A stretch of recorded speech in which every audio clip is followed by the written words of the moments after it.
Damas y caballeros y parte de la audiencia que ya es representada por seres no humanos, un saludo muy especial. Aquí tengo un mensaje a uno de nuestros más fervientes admiradores, Alf, que siempre nos ve. Un saludo para ti y para toda su familia, que siempre lo ven juntos.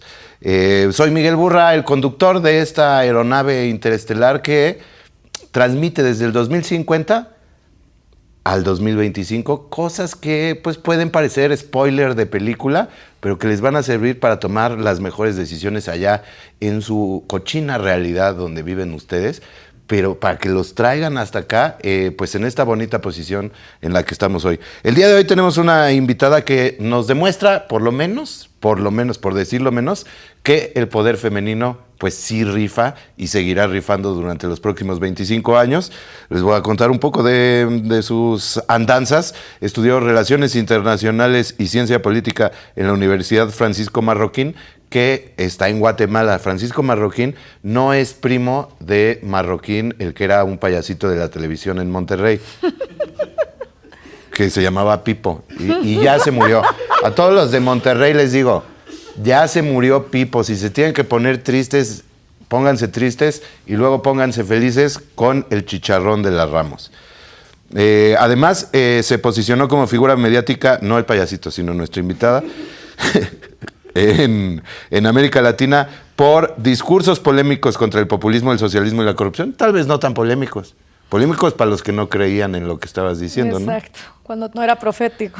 Y ha sido conductora y presentadora de programas en radio como Viernes de Gloria y HDP, que no vamos a decir qué quiere decir. No, o sea, allá lo que quiere decir HDP pues, es hijos de la política, ¿no? Y en el 2016 publicó El engaño populista, ¿por qué se arruinan nuestros países y cómo rescatarlos? Y además publicó otros libros como Cómo hablar con un progre, Cómo hablar con un conservador, Cómo defender la libertad y no suicidarse en el intento, y muy pronto Cómo subirse al metro a las 7 de la mañana, ¿no? Que ya es otro tema que vamos a empezar a tocar en la estación Pantitlán. Y robots aplaudidores, porque tenemos aquí varios robots aplaudidores. Reciban por favor a Gloria Álvarez. Gloria, antes que nada, una pregunta pues que no se ha podido resolver desde el 2025 hasta el 2050 y probablemente desde tiempos anteriores en la humanidad. ¿Por qué no hemos logrado crear una tecnología para que ya no se contagien los bostezos? Para que no se contagie, porque es un mecanismo de supervivencia. ¿El bostezo? Sí, Ajá. Y es lo mismo que nos pasa con otros impulsos animales. Evolucionamos tecnológicamente, pero ese cerebro animal, que es el más primitivo, sigue reaccionando en cosas que yo creo va a tomar muchísimos años en que se pueda evolucionar. El bostezo es una respuesta a una falta de oxígeno. Entonces, cuando alguien bosteza, automáticamente los demás también, porque sienten que lo que va a faltar es aire. Porque les está ganando ahí con el jalón de aire. Sí. Ah, pues mira, ya sabemos Creo que ahora. ese es el eterno dilema del humano, que a veces se le olvida que sigue siendo animal. Bueno, acordate que en nuestros países, hasta hace poco, en Guatemala, por ejemplo, en el 2025, todavía era pecado decir que venías del mono. Y la evolución era vista como una tontería. Y tú te metes ahí los archivos de mis redes sociales y vas a ver gente que de verdad niega la evolución.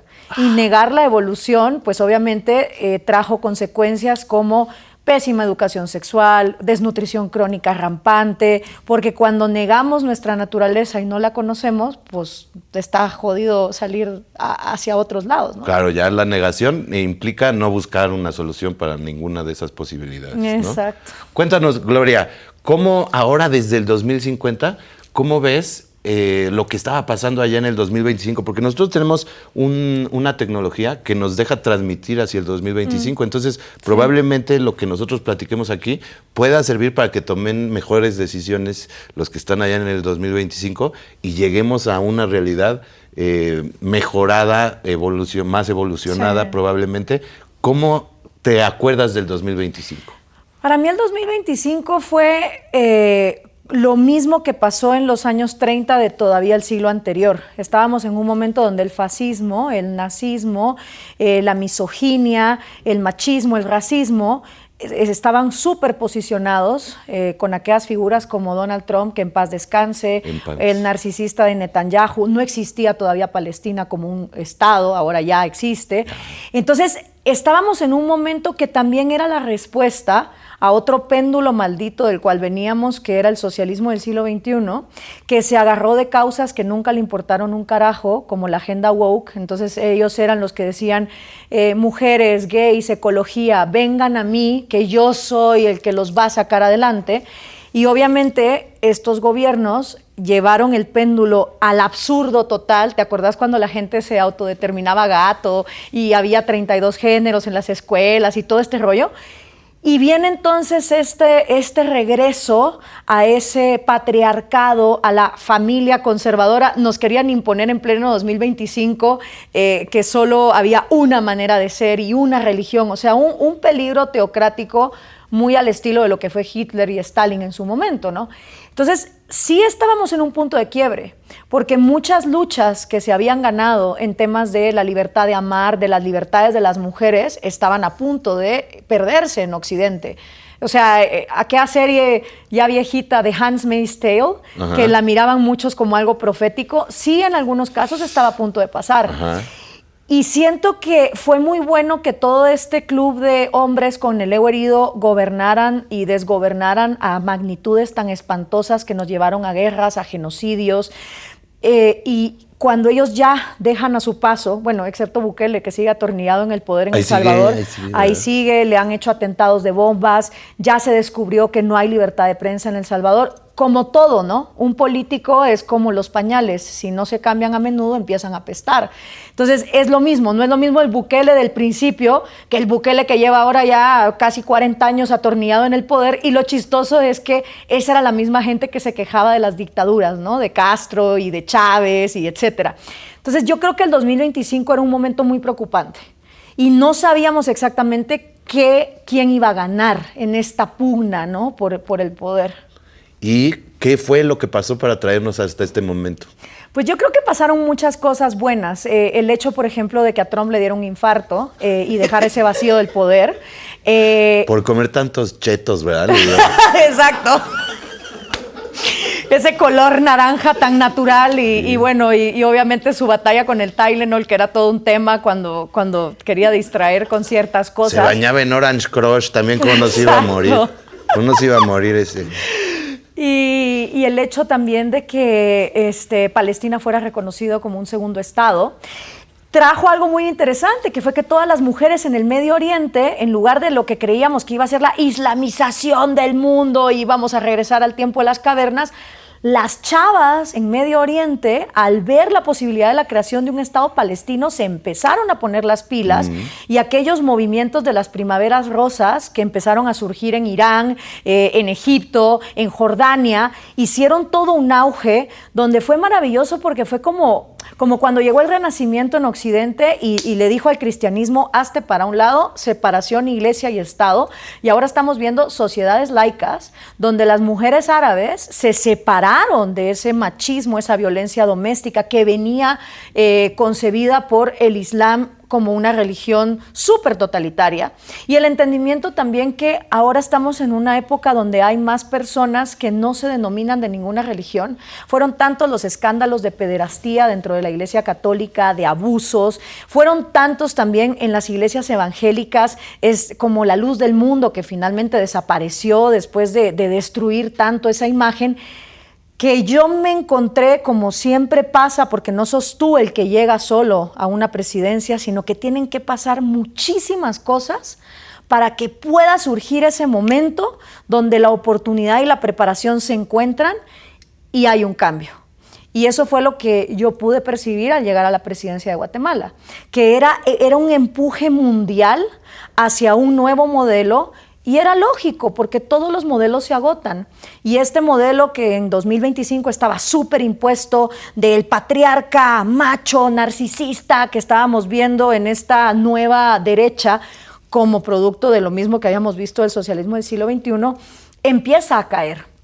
Entonces, este empoderamiento de la mujer en los países árabes, el hecho de que finalmente los migrantes comprendieron que mudarte a un lugar no es para traer la mierda de la que vienes huyendo, porque antes cuando migraba la gente en el 2025 todavía era como, ok, vengo huyendo de los lugares donde no hay libertad, pero me traigo todas las pendejadas obsoletas que mentalmente tenían a mi población completamente hundida. Eso también le pasaba a los latinos, que de hecho ahora tenemos refugiados gringos viviendo en Latinoamérica porque aquí empezaron mercados muchísimo más chingones después de que Trump y todos los que le siguieron destruyeron la economía. Entonces todo eso empieza a pasar y en mi pequeño microcosmos que es Guatemala, veníamos de 3 nefastos gobiernos de derecha, luego lo intentaron con la superizquierda, los Morena de ustedes eran nuestros semilleros, que al año de estar en el poder, de 90% de aprobación, tenían 25% y hasta menos. Entonces, ya Guatemala estaba tan harta. El voto nulo había ganado por mayoría. O sea, hubo más gente anulando sus votos y empezaron a poner mi nombre en sus papeletas, así de chinguen su madre, voto por Gloria, que finalmente por ahí del 2030 y 32 empieza el movimiento de despenalizar las candidaturas independientes, que era lo que yo tanto chingaba y jodía, que ninguna democracia sana puede solo tener un monopolio de partidos. Se tiene que permitir, ¿no?, las candidaturas independientes. Y el país estaba tan ahogado en corrupción, en contaminación, o sea, los ríos, los lagos, el suelo, todo estaba completamente destruido. Y yo ya llevaba 15 años, ¿no?, con la misma cantaleta, así dándole a lo mismo, que creo que también fue una cuestión de decir, ¿saben qué? Ya hagámosle caso a esta Canche es güera para nosotros, sí, que lleva tanto tiempo con sus pinches 15 propuestas, ya, démosle la oportunidad. Entonces también me sirvió eso, ¿no? O sea, que mundialmente estaba pasando esta revolución de una energía femenina bien entendida, porque yo me ponía a pensar, si las mujeres hubiésemos gobernado, en vez de tener ejército, que el ejército es, conquisto la tierra y te mato, Navy o Marina, que es, vamos al mar y destruyámoslo buscando petróleo, o Fuerza Aérea, donde toda la lógica, que no es la lógica de la masculinidad sana, porque la masculinidad sana se trata de proteger y construir. Pero llegamos a un punto donde la masculinidad tóxica nos estaba llevando a destrucción, guerra, porque en el corto plazo da mucha lana, ¿no? Es la economía keynesiana. Llega un momento donde ese modelo se trunca y yo me ponía a pensar, si lo entendiéramos desde lo femenino, la creación, el nurturing de una cosa, nuestros ejércitos lo que estarían haciendo es usando nanotecnología para nutrir los suelos que estaban ya tan desgastados por el cambio climático y la explotación.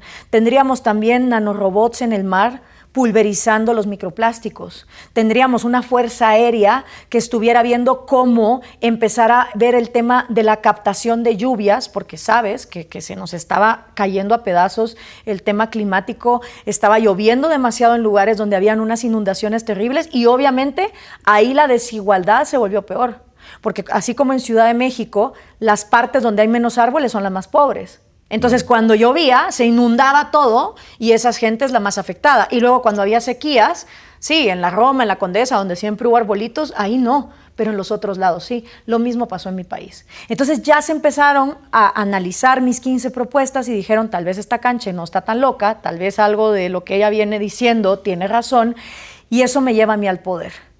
Y lo bonito de haber llegado al poder con las reglas claras es que todo el mundo sabía a lo que yo iba, ¿no? Entonces, mis 5 propuestas no negociables las pudimos implementar en menos de 2 semanas. También el parásito de Joviel Acevedo del Sindicato de Educación ya estaba tan viejo que ya no era él el que estaba operando, entonces se le empieza a caer el Sindicato de Educación.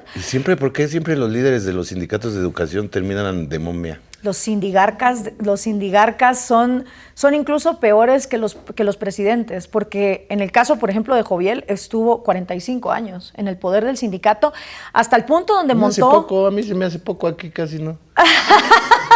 Sí, no, hasta el punto donde él tuvo que llamaba como una mafia a los profesores que querían salir del sindicato, por ley no podían, porque estaban representados por el tipo. Claro. Entonces, eso también contribuyó, que ya los viejos ladrones se estaban envejeciendo. Entonces, naturalmente había dos opciones. O la nueva generación, que sí había mucho de eso en Guatemala. Acordate que somos un país que tenía alta desnutrición crónica. Entonces, eso produjo un retraso mental en mucha de la población, que además con un síndrome de Estocolmo estaban convencidos de que nada podía cambiar. Pero en el momento en que se permite, gracias a la tecnología, que el guatemalteco de fuera vote, que era algo que no había en el 2025, los 4 millones de chapines, solo los 4 millones de chapines que estaban en Estados Unidos, que fueron capaces de ver que hay otras formas de vivir, a la hora de ellos votar, que además son los que mantienen o mantenían al país en ese momento con sus dólares, esos fueron los que me llevaron a mí al poder. Los guatemaltecos que se salieron de esa jaula, de la olla de cangrejos, como nosotros decimos, y dijeron, no, sí se puede hacer algo mejor.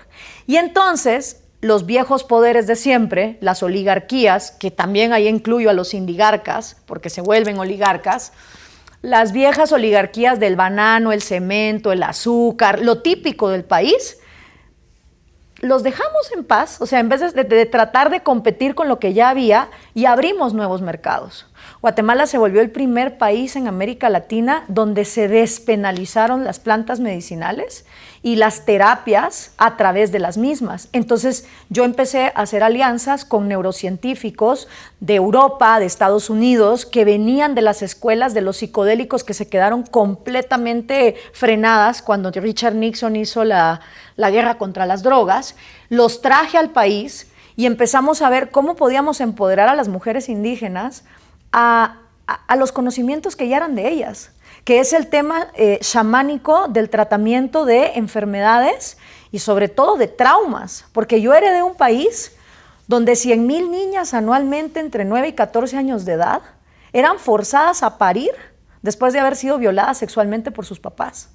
Yo heredé un país donde había 11 muertes violentas diarias, donde en el 95% del territorio no había un ministerio público donde pudieras ir a poner una denuncia, ni hablemos de tecnologías como la aplicación que diseñamos para que vos pudieras decir a dónde van tus impuestos. Entonces yo heredo ese país, que ya sabía que lo iba a heredar, yo lo tenía clarito, y empezamos entonces a abrir nuevos mercados. Guatemala se vuelve el hub mundial de la eutanasia, y empezamos a recibir este turismo de suecos, de noruegos, de finlandeses, de asiáticos, que estaban muriéndose solos en sus países porque o no tenían familia o a la familia no les importaba.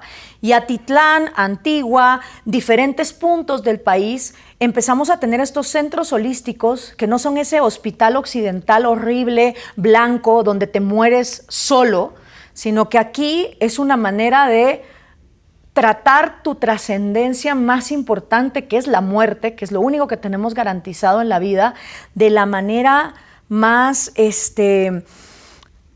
pacífica y con conciencia. Estamos hablando de muertes asistidas de personas con enfermedades terminales que pueden irse al otro lado con un masaje, con música chamánica, asistidos por terapias donde se les quita el dolor sin tenerlos que volver adictos. Pero ¿qué me ayudó ahí también? Que el lobby farmacéutico gringo dejó de tener poder. Porque empezaron los gringos a darse cuenta, nos están envenenando. Acordate que en el 2025 los niveles de cáncer, de infartos, de diabetes, de obesidad estaban altísimos. De mí no vas a estar hablando, ¿eh? Pues no. Ya yo te invito y me sales, me empiezas a mis características una tras otra. No, tú te ves re bien para la edad que tenemos no ahorita digo, en el ya 2050. No digo, sí, pero fue por un tratamiento de regeneración celular que también tuve. Exacto, sí. Y cuando empezamos a abrir ese tipo de mercados, ¿tú crees que las poblaciones se siguieron peleando por un pedazo de tierra de que si banano, café? Eso dejó de ser relevante. Entonces esta lucha de el blanco finquero versus el indígena pobre fue como, ¿saben qué? Cambiar las reglas del juego, traer nuevos mercados y hoy por hoy Guatemala es un hub en el tratamiento de estrés postraumático. Recibimos soldados de todas esas malditas guerras de finales del siglo XX y principios del siglo XXI, de Irak, de Gaza, de todos los conflictos que había. Y ahora viven en Guatemala felices, invirtiendo además, y esa, ¿cómo te diría?, mezcla de personas y culturas de todos lados ha hecho de mi país uno de los más pacíficos del mundo, porque de verdad la gente aprendió a convivir con el diferente. Y no hay pedo. Hay todo tipo de personas, con todo tipo de creencias, con todo tipo de backgrounds, y se han dado cuenta que el mejor negocio es invertir en una naturaleza limpia. O sea, mi país es el único país que tiene una sobreproducción de árboles ahora, hasta el punto que se los está exportando a Costa Rica y Brasil, donde el Amazonas está en crisis. Mi país es ahora otra vez, como lo fue durante casi toda su existencia, el hub número 1 de aves, en su paso del sur al norte cada vez que cambian las estaciones. Tenemos uno de los climas más bendecidos. Y ese tipo de cosas, que es la riqueza del siglo XXI, porque finalmente entendimos que la mayor riqueza no es tener dinero en una cuenta de banco. La mayor riqueza es tener salud mental, salud física, tener un sistema de comunidad y que mi país se volviera una blue zone y se pusiera en la posición de donde están esas ciudades de Japón, de Italia. Eso para mí es increíble. Mujeres que son las líderes económicas sin ningún problema, donde la violencia ha disminuido y donde ahora ves que Guatemala es hub de universidades, de diferentes estudios. Eso es maravilloso, pero yo no hubiera podido llegar a la presidencia si todas esas cosas en el mundo no hubieran pasado alrededor, ¿sabes? O sea, no es de que, porque yo que... No, porque si la tendencia del 2025 hubiese continuado, a mujeres como a mí nos estaban excluyendo. Yo nací dentro de la cuna del libertarianismo y el libertarianismo en el 2025 se estaba volviendo bastante fascista. O sea, era una cuestión de por qué no estás apoyando a Trump y a Bukele y a Milei, sos una traidora, incluso gente que me llamaba marxista. Y yo era como, brother, mi familia en Cuba y en Hungría sufrieron el comunismo en carne propia. Y solo porque no estoy dispuesta a unirme al populismo de este lado, entonces ahora soy una traidora. Entonces, sí era un año muy definitivo el 2025 y yo no sabía lo que iba a pasar. Yo simplemente seguía necia y congruente en lo que siempre había hecho. ¿Qué papel crees que juegan los necios, los inconformes en este cambio al que hemos llegado? El total, porque de verdad las transformaciones que necesitaba el planeta son de muy largo plazo. O sea, si algo yo aprendí estudiando los monopolios populistas, empezando por la Iglesia Católica, es que la Iglesia pensaba en siglos. Y lo mismo tiene que hacer uno. Uno tiene que pensar en siglos. Cuando yo sacaba mis libros, sobre todo mi cuarto libro, Cómo defender la libertad y no suicidarte en el intento, que era de verdad un compartir todo lo horrible que hay detrás de ser una defensora de la libertad, como la gente te tiraba mierda, te ciberacosaba, te atacaban, que eso obviamente cambió cuando los algoritmos sustituyeron las redes que ya no eran de humano a humano, sino de algoritmo a algoritmo. Cuando yo escribía esos libros, yo decía, puta, yo no sé para quién estoy escribiendo. Yo no sé si todo lo que yo hago sirve de algo. Porque yo sacrifiqué mi vida yendo a Caracas, Venezuela, cuando Maduro todavía estaba en el poder. Me abucharon, me persiguieron, en la UNAM me gritaban, o sea, ibas a las universidades a tratar de llevar luz y lo único que te tiraban era mierda. Y al principio eran los comunistas y el socialismo del siglo XXI, que era lo que gobernaba cuando yo empecé mi carrera pública en 2010, 2015. Pero después, cuando vino esa nueva derecha y que yo tampoco me subí al barco, el ataque vino del otro lado. Entonces había momentos donde yo decía, yo no sé para qué estoy haciendo esto. Y a la vez empecé un camino de meditación, de Ashtanga Yoga, de decir, chingue su madre, o sea, vinimos al mundo a dar. ¿Para qué venimos a dar? No lo sé, pero venimos a dar. Y por más que el mundo te escupa y te diga que no, si hay algo adentro de ti como un fuego interno que te dice que por ahí es, y para mí la libertad siempre ha sido el camino, y ahora ya se demuestra con datos, viendo lo que pasó con Guatemala, pues a mí no me importaba. Y yo hacía las paces con decir, pues si Van Gogh se murió sin vender un pinche cuadro, y él jamás hubiera creído en lo que se convirtió después, ¿quién soy yo para decidir qué va a pasar con mi obra? Y esa humildad de cuando decís, todo lo tengo perdido, cuando estás en cero, hay todo para ganar.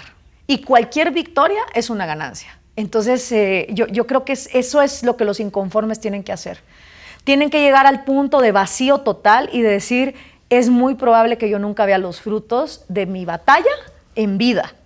Y lo chingón es que ahora vivimos en un momento donde, gracias al cielo, los inconformes sí están pudiendo ver los resultados de sus locuras. Es muy interesante que cada vez que platicamos con nuestros invitados aquí en el podcast del futuro, casi siempre llegamos al mismo punto, que es, se trata de ver no solamente por ti, sino por todos los demás y generar, digamos, una sociedad no solamente inclusiva, sino de dar, ¿no? Sí. De buscar el beneficio no propio, sino el del otro, que te representará eventualmente un beneficio para ti. Desde ese lugar pediría porque sí se puede decir así ahora, bueno, siempre se ha podido, pero ahora se ve mejor. En esta cámara tenemos un sistema con el que nos ve directamente la sociedad del 2025, que puede estar algo perdida en estos temas que nosotros ya conocemos, sí, pero te vamos a dar un minuto nada más para que les digas algo que tienen que hacer para llegar hasta acá tan guapos y elegantes como nosotros. Ok, la buena y la mala noticia es que depende de ustedes. No depende de sus políticos, no depende de los procesos. Es más, en el 2025 los están gobernando octogenarios que ni siquiera van a estar vivos para sufrir las consecuencias de sus terribles acciones. No es un buen negocio estar en guerras y en destrucción, porque a todos nos conviene un planeta que pueda dar comida, que esté más limpio, y no desde la caridad papachamesca de nadie va a ganar un centavo. No, no hay mejor negocio que un planeta limpio. Y en la medida que los del 2025 entiendan que los mercados del futuro son aquellos que nos den más fauna, más flora, más aire limpio, más agua limpia, para de verdad tener una salud integral y entendamos que riqueza no es más que salud y bienestar, yo creo que va a estar todo mejor. Pues muchas gracias, damas y caballeros, Gracias a ti. transmitiendo desde la nave Kivernus .pdf LGBTIQ de más de 100 para todo el universo, el podcast del futuro. Muy pronto estaremos con otros invitados. Gracias, Gloria. Gracias, un aplauso Miguel, para un Gloria gustazo estar Álvarez. contigo. Y Gracias. ni te preocupes que nosotros te pagamos el teletransportador de regreso. Gracias. Hasta la próxima. Bye.